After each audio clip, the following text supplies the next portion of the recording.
Well, and just to make matters a little worse, the Jeep started to make a freaking noise, and we all know what that freaking means. For the most part, it's running good. It's just I'm getting a few little creaks and groans and moans and, you know, all the shit that Jeeps do. You know, even people on Marketplace, it's like they all know what they got.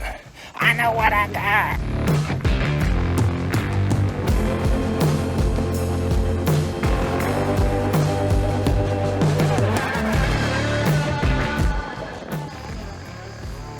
Where you going? Oh, that's classy. Oh, you going for the twofer, huh? Gotta just get them both out at the same time. It's efficient. Okay, so I'm at a kind of a top secret location here, aka a family member's farm, and there's something I teased a couple weeks ago that I want to show you guys. So let's take a walk, but I'll show you some of the junk along the way. Man, they really got this thing.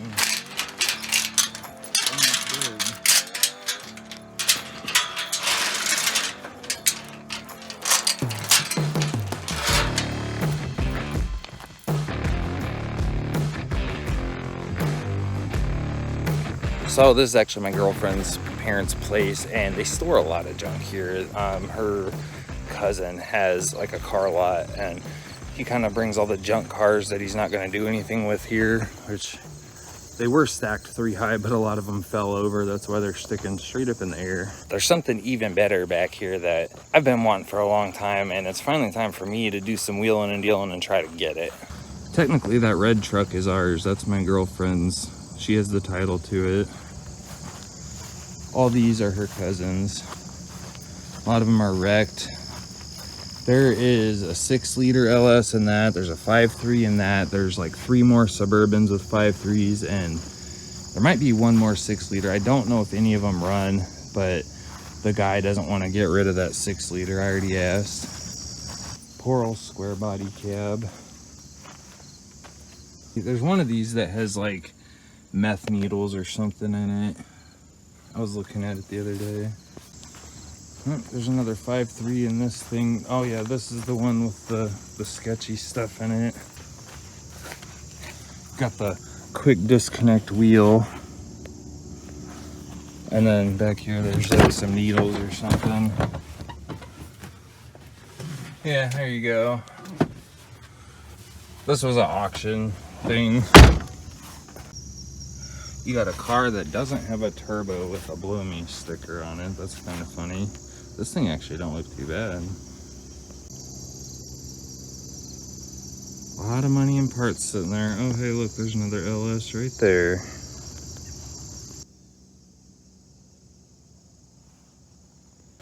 So sometimes we store some of our junk here too, and curiosity always gets the best of me. So I start walking around and digging through these junk piles, trying to figure out what's all here. And one day I was like, you know what, he's got a couple of these old Ford trucks. I'm like, I wonder what kind of parts he's got laying around. So I just started walking back here. This is kind of the far back corner, and I about shit my pants when I saw this, which I'm about to show you right now. No, it's not these couple Super Duties that are sitting here. It's actually what's left of this 78, 79 Ford. Half of a frame and a drivetrain. But that is a Kingpin HP. Looks like we're missing the hub on this side.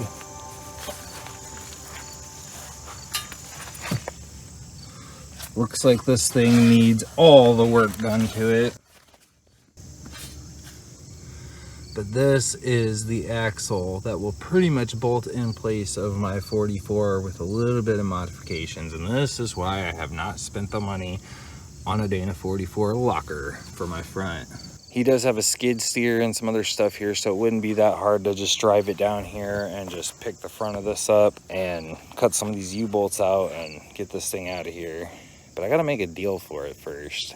I don't know, any of you Ford guys know what motor this is? I don't know, it's probably a 351, could be a 400. I don't do Fords, so don't really know. Pretty sure that's an MP205 back there though. But that is definitely the axle that will fit on my shit. Oop, bell housings left the chat though. Let's see about this. Is this a 205? I really don't know 205s well enough to be able to just tell what they are by looking at them. SJ, made in Canada. I don't know, but she's a chalky girl.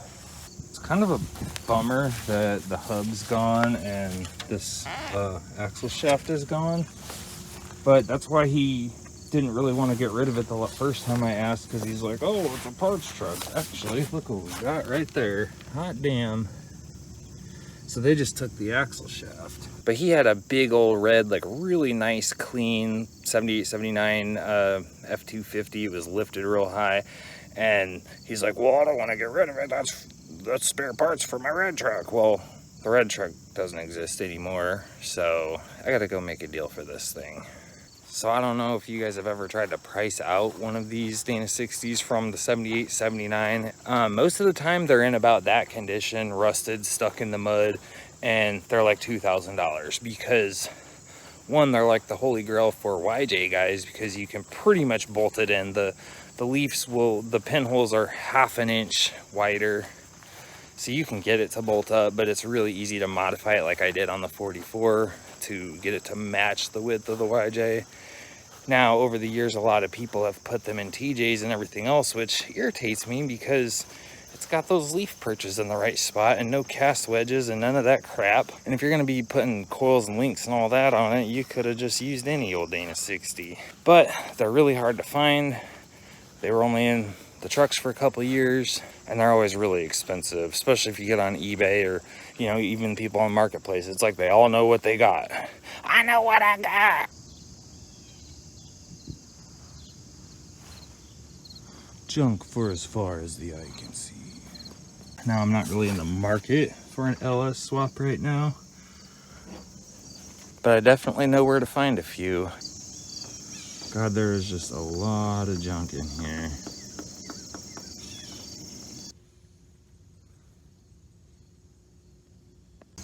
Hell, that's probably the front clip off of that same half a truck frame that we were just looking at.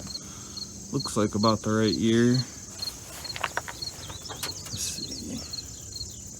Nope, no year on that. So anyway, I'm going inside to talk to him about this, and if we can make a deal on it, it's Friday night right now.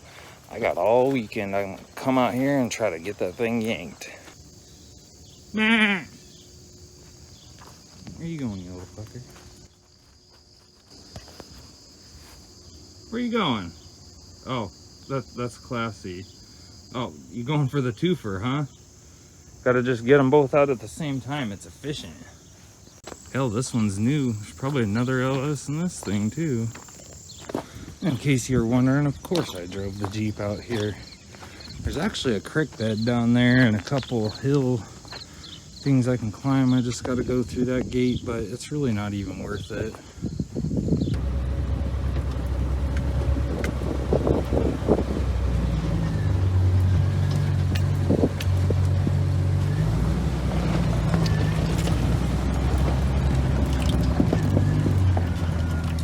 Yeah, this is my sad face because he still don't want to get off it. He said there's another one sitting in the junk pile down there, but he thinks it's from an 80 or something, so that's no bueno. But he said he's gonna keep an eye out for me.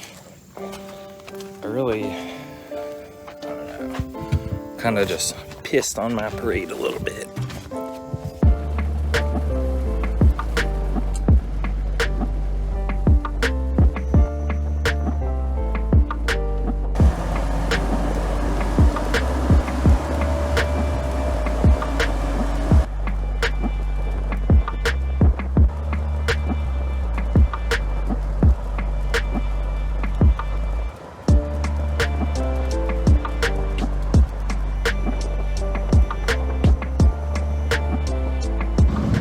Well, and just to make matters a little worse, the Jeep started to make a frickin' noise, and we all know what that frickin' means. The rear right tire is humming, but I did just put a brand new tire on it. Clear back when I was in Moab, I had to switch to my spare, and I finally mounted up one of my spare tires on the double beadlock wheel and put that on last night, and it's a brand new tire, so I'm expecting it to hum a little bit as it kind of wears in.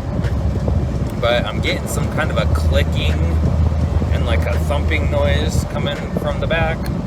So I'm about to hit the brakes up here, and I'm gonna see if the camera will pick it up. Naturally, it's not doing it now. Well, the noise in the back ain't happening anymore, but you can kind of hear the front.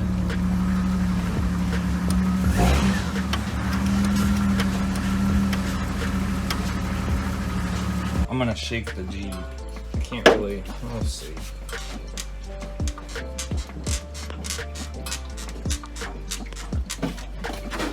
I don't know what that is. Kind of sounds like it's that bushing, or maybe one of the shock bushings, but damn, these are brand new. So yeah, this is the new, AKA old tire. And I got the beadlock back on. This was one of the BFG TAs, still had a sticker on it, but it is a pretty old date code. Let's see. The date codes are on the back on these, that's right. It's like 2013 though. Gotta love surplus. This is the one that I've been running like the entire time since I was in Moab, and it's done fairly well.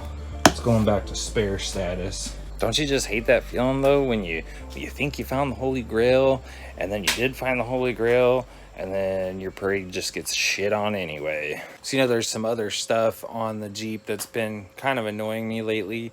When I first started up, the power steering just whines like a little bit, and then it goes away. And it's been like that ever since I did the hydro assist, but now it's like got this faintest little whine going on. And I know that I have my serpentine belt too tight on this thing, because I was having problems with it like years ago, and I kind of over tightened it and left it, which probably isn't good on my bearings and stuff. Luckily, I have another power steering pump like laying on the floor. Oh, where is it? Right there. And a gearbox. So if it does take a shit, at least I'm covered there. Plus, I also have a whole engine under that tarp. And we have the never-ending axle seal leak, the never-ending rear main seal leak. That's the stain from that. I'm sure it's just dripping down into the floor dry right now. For the most part, it's running good. It's just I'm getting a few little creaks and groans and moans and, you know, all the shit that Jeeps do. So who knows, maybe I need to go through this thing. I need to get some of the dry film lubricant, spray down all these heim joints, because WD-40 will shut them up, and then the dirt sticks to it and it comes right, the noise will come right back after like a week. But if you get like silicone spray or dry film lubricant, it'll shut them up and it won't attract the dirt. So I thought I was gonna, you know, be going and pulling an axle this weekend. It sounds like I need to just do a bunch of routine maintenance on this thing. So I'm gonna cut this one off here, guys. Thanks for checking out the video, and I'll see you in the next one.